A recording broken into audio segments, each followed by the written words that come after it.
मुंबईत शिवाजी पार्क मैदानावर महायुतीची शुक्रवारी 17 मे रोजी जाहीर सभा आयोजित करण्यात आली होती।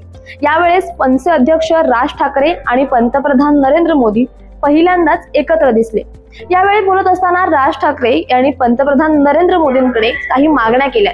तर या मागण्या काय आहेत हेच आपण आजच्या व्हिडिओच्या माध्यमातून जाणून घेणार आहोत। नमस्कार, मी दक्षता पाटील आणि जय महाराष्ट्र मध्ये आपलं स्वागत आहे।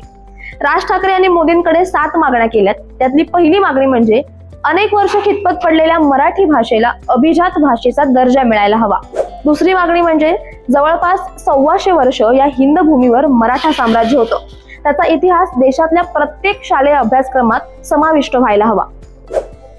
तिसरी मागणी म्हणजे छत्रपती शिवाजी महाराजांच्या गड किल्ल्यांना गतवैभव मिळावं यासाठी आंतरराष्ट्रीय समिती स्थापन करायला हवी। भविष्यातील पिढ्यांना आमचा राजा कोण होता आणि त्यानं काय इतिहास गाजवला हे या गड किल्ल्यांच्या माध्यमातूनच कळायला हवं।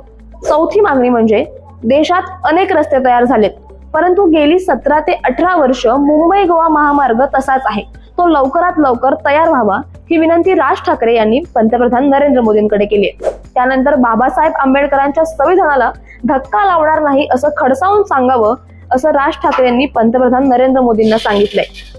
यानंतर 6वी मागणी म्हणजे आपल्या देशात लाखो करोडो मुसलमान आहेत, परंतु ओवेसींच्या विचारांच्या मुसलमानांना उद्ध्वस्त करावं अशी मागणी राज ठाकरेंनी केली आहे। 7वी मागणी म्हणजे मुंबई रेल्वेकडे जास्तीत जास्त लक्ष देऊन मुंबई रेल्वेसाठी जास्तीत जास्त निधी द्यावा अशी देखील विनंती राज ठाकरे यांनी पंतप्रधान नरेंद्र मोदींकडे केली।